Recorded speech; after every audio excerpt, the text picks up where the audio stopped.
Hello दोस्तों, विजय academy में आपका स्वागत है। आज के इस वीडियो में मैं आपसे बात करने वाला हूँ बाल विकास एवं शिक्षा शास्त्र पर। अभी इससे पूर्व 6 प्रैक्टिस सेट लेकर मैं आ चुका हूँ, जो कि आप देख चुके होंगे। अगर आपने नहीं देखे होंगे तो आप इन प्रैक्टिस सेट 6 को देख सकते हैं। तो आज हम बात करते हैं प्रैक्टिस सेट नंबर 7 पे। देखिए, जो हम अभी टॉपिक जिस पर एमसीक्यू लेकर आ रहे हैं, प्रैक्टिस सेट लेकर आ रहे हैं, अभी हमारा जो टॉपिक चल रहा है टॉपिक नंबर 2 चल रहा है, जिसमें सीखने का अर्थ और सिद्धांत। इस टॉपिक पर एमसीक्यू लेकर आ रहे हैं। इससे पहले बाल विकास का जो टॉपिक था उस पर एमसीक्यू लेकर आए थे, और उस पर 110 से ज़्यादा एमसीक्यू हमने 4 वीडियो में सॉल्व करे हैं। ठीक है। आज अभी जो हमारा टॉपिक चल रहा है सीखने का अर्थ और सिद्धांत, इस पर भी हम 120 से ज़्यादा एमसीक्यू लेकर आ रहे हैं। तो आज हमारा प्रैक्टिस सेट नंबर कौन सा है? 7 है। तो चलिए बात करते हैं। ये टॉपिक है, ये टॉपिक मैं आपको फर्स्ट वीडियो में बता चुका हूँ कि कौन कौन से इस टॉपिक में हम सॉल्व करेंगे। अगर आपने ये नहीं रीड किया हो तो आप एक बार इसे वीडियो को यहीं रोक कर रीड कर लीजिए। तो चलिए बात करते हैं क्वेश्चन नंबर 51 पर। बालक के समाजीकरण में सहायक कारक होता है सहानुभूति का, संसूचन का, तदात्मीकरण का, उपरोक्त सभी का। क्वेश्चन क्या बोल रहा है? बालक के समाजीकरण में क्या सहायक होता है, या जो सहायक कारक होते हैं वो कौन कौन से होते हैं? देखिए, सहानुभूति, संसूचन, तदात्मीकरण, ये सभी होते हैं। तो उत्तर क्या हो जाएगा? उपरोक्त सभी। बात करते हैं क्वेश्चन नंबर 62 पर। बच्चे के उत्तरोत्तर मानसिक विकास की प्रक्रिया में सबसे संश्लिष्ट अनुभव क्या है? पक्षी को पहचानना, पशुओं को पहचानना, अपने भाव को व्यक्त करने के लिए भाषा का ज्ञान, माँ के गुस्से होने को जानना। क्या बोल रहे हैं? बच्चों के उत्तरोत्तर मानसिक विकास की प्रक्रिया में सबसे संश्लिष्ट अनुभव क्या? ये बोल रहा है कि ऐसा कौन सा अनुभव है जिससे आप ये बता सकते हैं कि भैया जो बच्चा है उसका जो मानसिक विकास की प्रक्रिया, वो मतलब उसका जो मानसिक विकास हो चुका है। ये आपसे पूछ रहा है क्वेश्चन। तो देखिए, अगर वो अपने भाव को व्यक्त करने के लिए क्या कर रहा है? भाषा का प्रयोग कर रहा है, तो ये सबसे अच्छा माना जाएगा। बात करते हैं क्वेश्चन नंबर 63 पर। पियाजे ने बच्चों के बौद्धिक स्तरों की कितनी संख्या बताई है? 5, 4, 6, 10।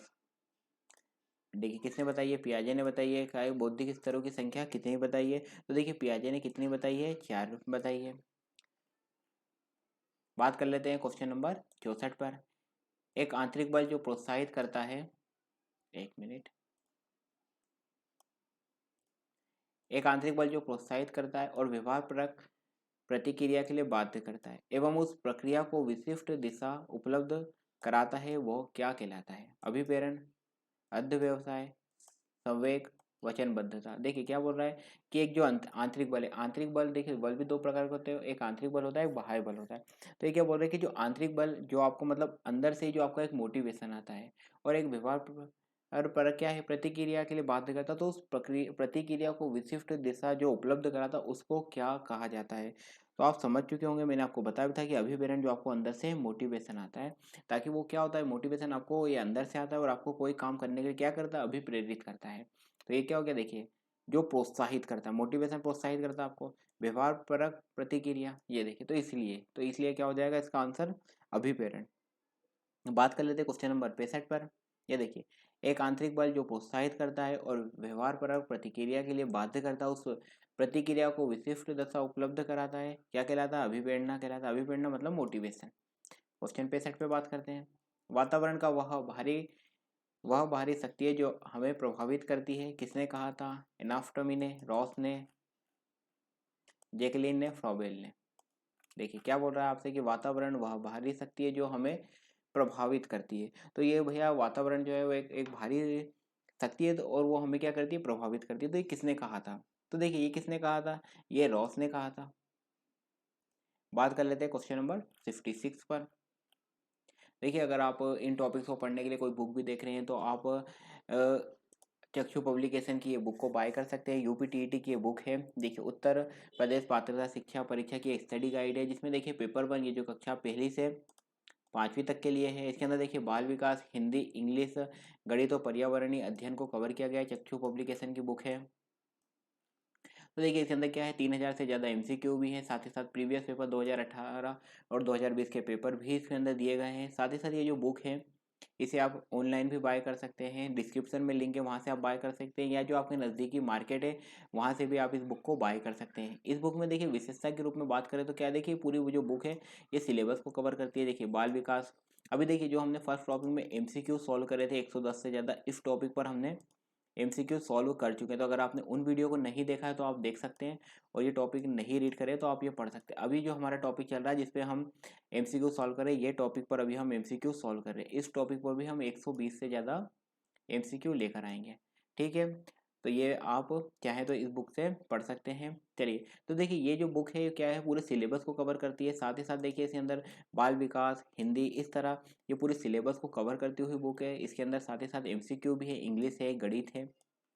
तो ये इस तरह ये बुक है इसके अंदर, साथ ही साथ और ये देखिए पर्यावरणीय अध्ययन, इस तरह ये बुक है, पूरी कंप्लीट बुक है। और साथ ही साथ जो प्रीवियस एग्जाम हुई है उसमें जो पिछले वर्षों के लिए हल प्रश्न पत्र जो मतलब पूछे गए थे, उनका इसमें एनालिसिस चार्ट भी है कि किस टॉपिक से कितने कितने मार्क्स का पूछा गया था, चाहे वो बाल विकास हो, चाहे हिंदी हो, चाहे इंग्लिश हो।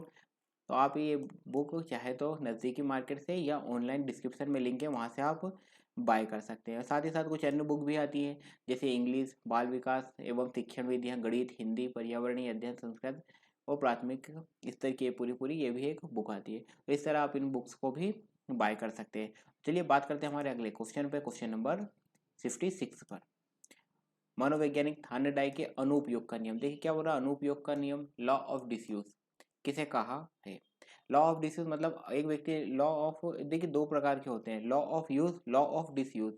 मतलब एक तो उपयोग का नियम होता है। उपयोग का नियम क्या बोलता है, चलिए एक मिनट, आपने इसे सॉल्व कर लिया होगा। हाँ चलिए, आपने इसे सॉल्व कर लिया होगा, आपने आपका आंसर निकाल लिया होगा कि आप क्या इसका मतलब आंसर लगा चुके हैं। तो देखिए लॉ ऑफ यूज और लॉ ऑफ डिसयूज। तो लॉ ऑफ यूज क्या होता है, जब आपने अभ्यास करा और कोई चीज़ सीखी तो वो क्या हो जाती है, लॉ ऑफ यूज। जब आप बिना अभ्यास के कोई चीज़ सीखते हो तो वो क्या हो जाती है, लॉ ऑफ डिसयूज। तो देखिए अब क्या हो जाएगा, ये आंशिक क्रिया का नियम, अनुरूपता का नियम, बिना अभ्यास के सीखने का नियम, संबंधित परिवर्तन का नियम। तो मैं आपको बता चुका हूँ कि लॉ ऑफ डिसयूज मतलब अनुपयोग का नियम क्या होता है, बिना अभ्यास के सीखने का जो नियम होता है उसे क्या कहा जाता है, लॉ ऑफ डिसयूज। किसने बताया, लॉ ऑफ यूज और डिसयूज, थार्नडाइक ने बताया। आईएमपी क्वेश्चन मार्क कर लेना आप इसे। बात कर लेते हैं क्वेश्चन नंबर 57 पर। थार्नडाइक द्वारा प्रतिपादित सीखने के नियमों में कौन कौन शामिल है, तत्परता का नियम है, अभ्यास का नियम है, प्रभाव का नियम है, उपरोक्त सभी।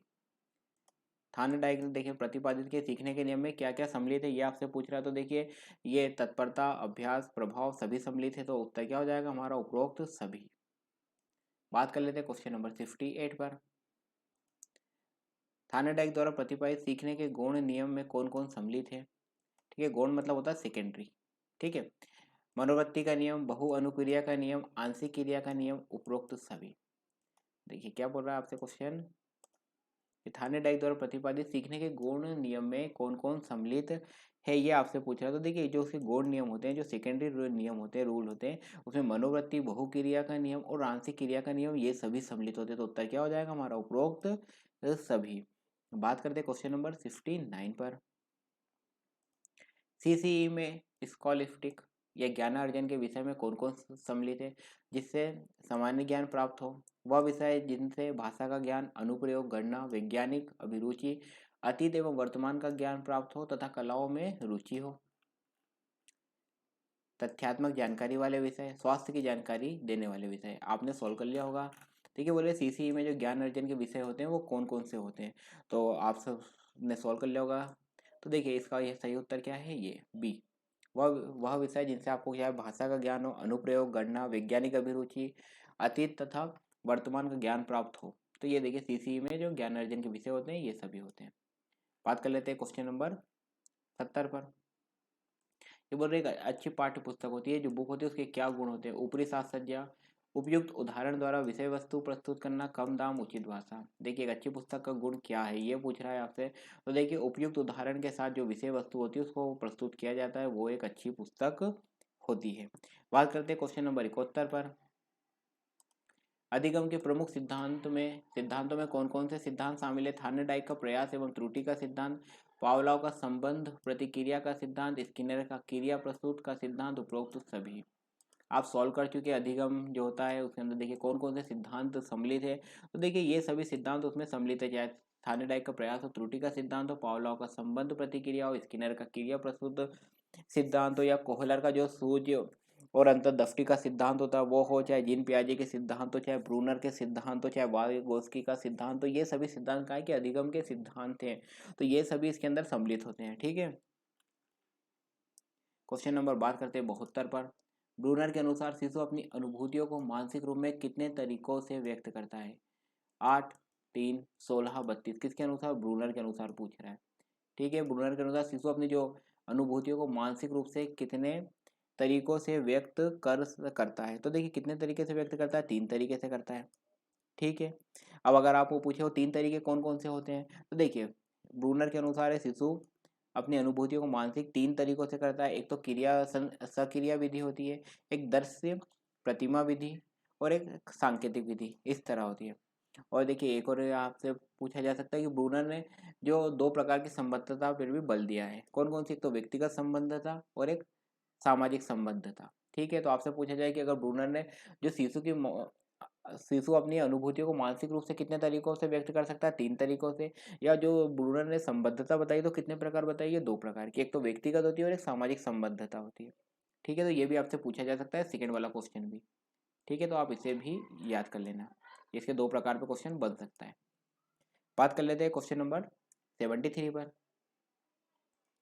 पियाजे ने बच्चे के विकास और वृद्धि का जो अध्ययन प्रस्तुत किया था उसमें किस आयु तक मानव चिंतन की प्रक्रिया है? बाल्यकाल से किशोरावस्था, शैशव काल से किशोरावस्था तक, शैशव काल से प्रौढ़ावस्था तक, इनमें से कोई नहीं। देखिए क्या बोल रहा है क्वेश्चन आपसे, पियाजे का पूछ रहा है कि बच्चे के विकास और वृद्धि का जो अध्ययन प्रस्तुत किया था वो उसमें किस आयु तक मानव चिंतन की प्रक्रिया है? तो देखिए शैशव काल से लेकर प्रौढ़ अवस्था तक है, तो आंसर क्या हो जाएगा? सी उत्तर हो जाएगा। बात करते हैं क्वेश्चन नंबर 74 पर। जीन पियाजे ने किस सिद्धांत का प्रतिपादन किया है? अभी इससे पहले भी मैंने आपको बताया था, क्रिया प्रस्तुत का सिद्धांत, ऐतिहासिक सांस्कृतिक सिद्धांत, प्रभाव का सिद्धांत, संज्ञानात्मक विकास का सिद्धांत। देखिए जीन पियाजे का सिद्धांत आपसे पूछ रहा है, मैंने आपको पहले भी बताया था कि जो भी सिद्धांत हो, चाहे जिन जिन लोगों के, चाहे आपके Pavlov, Thorndike, Skinner, Kohler, Jean पियाजे, वाइगोस्की, ब्रूनर, इन सब का आप एक पेज पे बना लेना, साथ ही साथ उसके शॉर्ट नोट्स बना लेना, इस पे हर बार क्वेश्चन आता है। तो देखिए जीन पियाजे ने कौन सा संज्ञानात्मक विकास का सिद्धांत दिया है। ठीक है, बात कर लेते हैं क्वेश्चन नंबर 75 पर। पियाजे का विश्वास है कि अधिगम कुछ प्रक्रियाओं का प्रकार है। ये प्रक्रिया है आत्मसातीकरण, समावेशीकरण है, समंजन है, अनुकूलन तथा साम्य धारण है, उपरोक्त सभी है। देखिए क्या बोल रहा है क्वेश्चन नंबर 75, पियाजे का विश्वास है कि अधिगम कुछ प्रक्रियाओं का प्रकार है। तो ये क्या है? तो देखिए ये सभी जिन भी, चाहे आत्म सातीकरण हो, समंजन हो, अनुकूलन हो या तथा साम्य धारण हो, तो ये सभी तो उत्तर क्या हो जाएगा? उपरोक्त सभी। बात करते हैं क्वेश्चन नंबर 76 पे। ठीक है, आपको प्रैक्टिस सेट कैसा लग रहा है कमेंट करके जरूर बताएं। साथ ही साथ कोई भी आपके सजेशंस हो तो वो भी आप हमें कमेंट करके बता सकते हैं। तो इसी तरह हम टॉपिक वाइज एमसीक्यू लेकर आ रहे हैं ताकि उस आप टॉपिक को पहले पढ़ लें और साथ ही साथ आप टॉपिक को पढ़ते जाएं और देखें कि किस तरह के को एमसीक्यू मतलब पूछते हैं। तो इस तरह आप आपकी जो तैयारी है वो कंप्लीट हो जाए, ताकि आप पढ़ भी लें, साथ ही साथ एमसीक्यू की प्रैक्टिस भी कर लें। फिर भी कोई भी आपका सजेशन हो तो हमें कमेंट करके जरूर बताएं।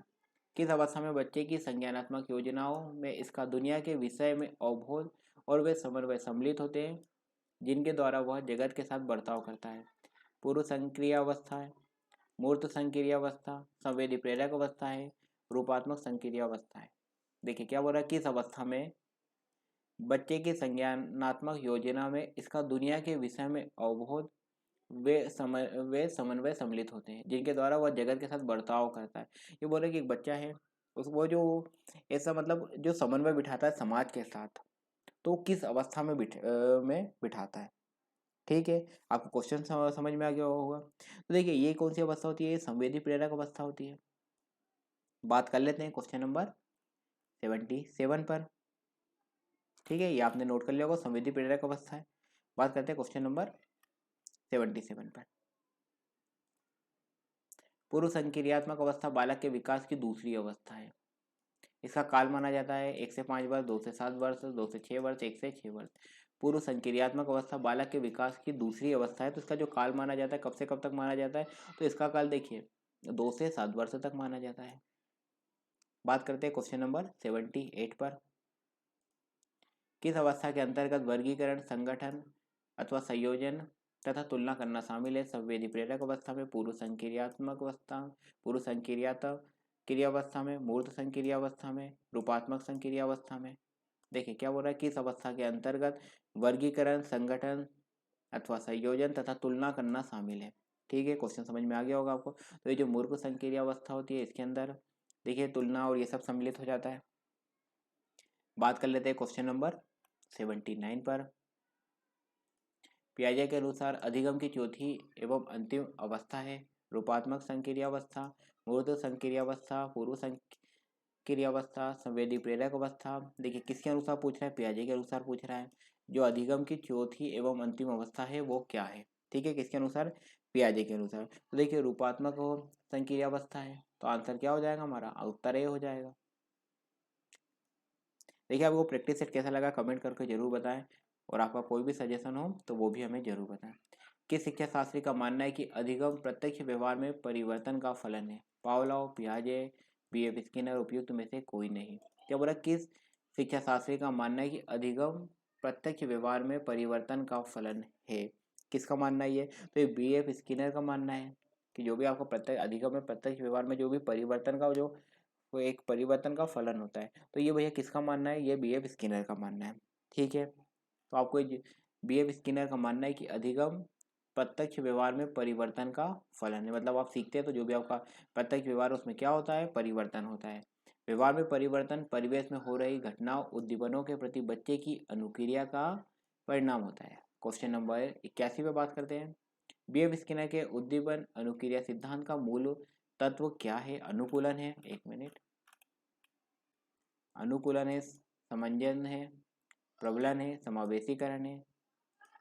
क्या बोल रहा है, देखिए बीएफ स्किनर के उद्दीपन अनुक्रिया सिद्धांत। अब ये अभी आपसे पूछता है कि उद्दीपन अनुक्रिया का सिद्धांत किसका है, तो आपको क्या याद रखना है कि बीएफ स्किनर का है। ठीक है, तो बोले कि इसका जो मूल तत्व है वो क्या है, तो देखिए मूल तत्व इसका क्या है, प्रबलन है। तो ये आंसर क्या हो जाएगा, सी। बात कर लेते हैं क्वेश्चन नंबर, एक बार क्वेश्चन देख लीजिए आप, ये है। ठीक है, क्वेश्चन नंबर 82 पे बात करते हैं। पियाजे के अनुसार संज्ञान प्रक्रिया का वर्णन स्पष्ट करता है। संज्ञानात्मक विकास जन्म से प्रारंभ होकर वयस्कता तक निरंतर चलने वाली प्रक्रिया है। संज्ञानात्मक विकास एक अवस्था से दूसरी अवस्था तक क्रमिक आरोही प्रक्रिया है। ए और बी दोनों इनमें से कोई नहीं।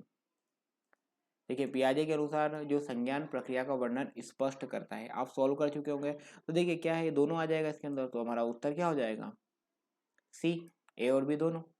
कि देखिए ये जन्म से प्रारंभ होकर वयस्कता तक निरंतर चलने वाली प्रक्रिया, और ये एक अवस्था से दूसरी अवस्था तक क्रमिक आरोही प्रक्रिया है। तो इस तरह क्या हो जाएगा, उत्तर सी हो जाएगा। बात करते हैं क्वेश्चन नंबर 83 पर। मानव व्यवहार को स्पष्ट करने के लिए मूल प्रवृत्ति के संप्रत्यय का सर्वप्रथम उपयोग किया है। विलियम जेम्स ने, मैकडूगल ने, पियाजे ने, पावलोव ने।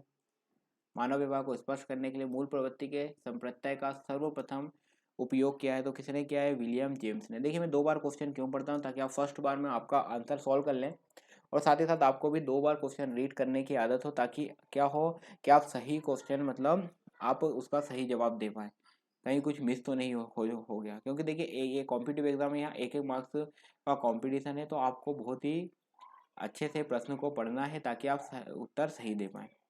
वर्ष 1949 में प्रकाशित there is more than one kind of learning नामक अपने शोध में किस शिक्षा शास्त्री ने सीखने के कितने 6 विभिन्न प्रकारों में विभेद किया है। स्किनर ने, मैकडूगल ने, टोलमैन ने, पावलोव ने।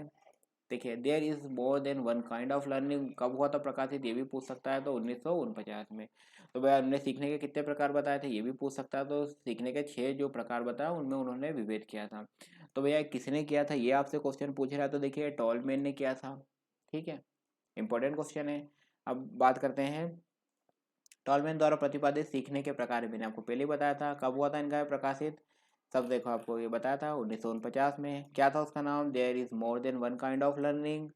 ठीक है, सीखने के कितने प्रकार थे, 6 प्रकार थे। तो अब बोले टॉलमैन द्वारा प्रतिपादित सीखने के प्रकार है, कैथेसिस एवं प्रणोद विभेद, तुल्यता विश्वास एवं पेशीय प्रारूप, क्षेत्र प्रत्याशा एवं क्षेत्र संज्ञान ढन, उपरोक्त सभी।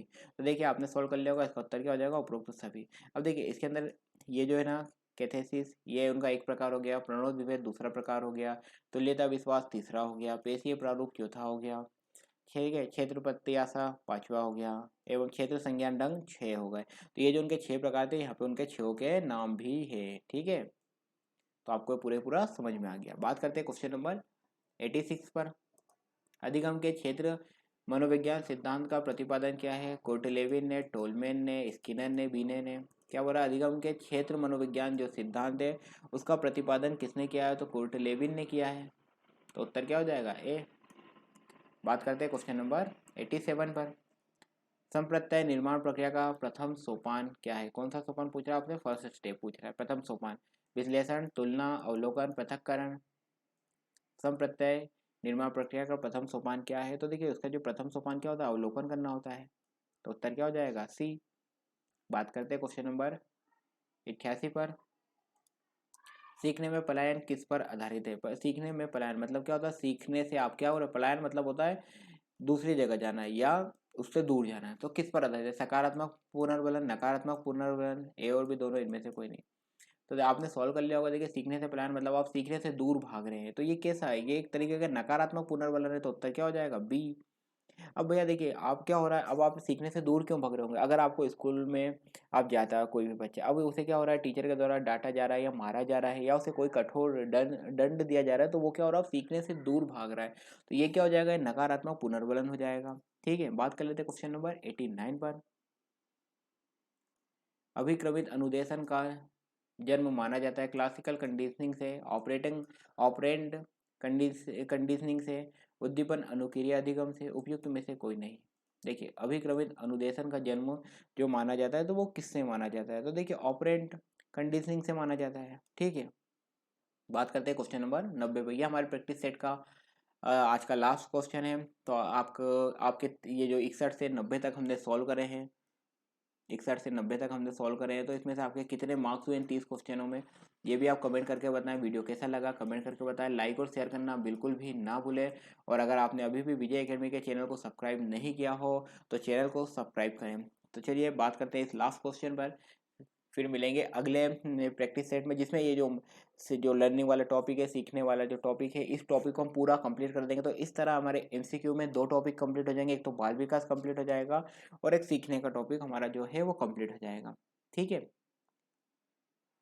चलिए क्या बोल रहा है? निम्नलिखित युगों में कौन सुमेलित नहीं है? यहाँ पे ध्यान देना। ठीक है, स्किनर का चूहा, थार्नडाइक बिल्ली, पावलोव कुत्ता, कोहलर कबूतर। कौन सुमेलित नहीं? आपने सॉल्व कर लिया होगा। ठीक है, तो देखिए कौन सुमेलित नहीं है? कोहलर का एक कबूतर नहीं है। तो अब फिर भैया कोहलर ने क्या किया था? तो देखिए कोहलर जो थे इन्होंने क्या किया था? इन्होंने एक तो कौन सा सिद्धांत दिया था? सीखने का सूझ सिद्धांत दिया था। तो इसमें इन्होंने अपना जो प्रशिक्षण किया था वो किस पे किया था? इन्होंने सुल्तान नामक एक वन मानुस था उस पे किया था। ठीक है, तो ये आपको समझ में आ गया कि कोहलर का कौन सा था? कोहलर ने सूझ का सिद्धांत दिया था और उन्होंने एक सुल्तान नामक वन मानुस था उस पे किया था। ठीक है, तो फिर कबूतर का किसने किया था? तो कबूतर का तो देखिए कबूतर पे किसने किया था? कबूतर पे आपको पता होगा बीएफ स्किनर ने किया था। और बीएफ स्किनर का फिर कौन सा सिद्धांत है? तो क्रिया प्रसूत सिद्धांत है। तो आपसे अगर पूछा जाए कि भैया क्रिया प्रसूत सिद्धांत किसका था, तो बीएफ स्किनर का था और उन्होंने कबूतर पर अपना वो किया था। ठीक है, तो आपको इस तरह। और फिर कोहलर का क्या था? कोहलर ने तो वन मानुस पे किया था, वन मानुस का नाम क्या था? सुल्तान था। तो इस तरह आपको क्लियर हो गया। बाकी सभी ये मिले मतलब सुमेलित थे, तो ये सही है। ठीक है, तो क्या नहीं था? ये क्वेश्चन पूछ रहा था, तो ये नहीं था। तो उत्तर क्या हो जाएगा? डी। ठीक है, तो डी उत्तर हो जाएगा। तो आपको प्रैक्टिस सेट कैसा लगा कमेंट करके बताएं। तो चलिए विजय एकेडमी के वीडियो देखने के लिए आपका बहुत बहुत धन्यवाद। वीडियो अच्छा लगा तो लाइक और शेयर करना बिल्कुल भी ना भूलें। तो बस आज के इस वीडियो में इतना ही था। विजय एकेडमी के साथ बने रहने के लिए आपका बहुत बहुत धन्यवाद।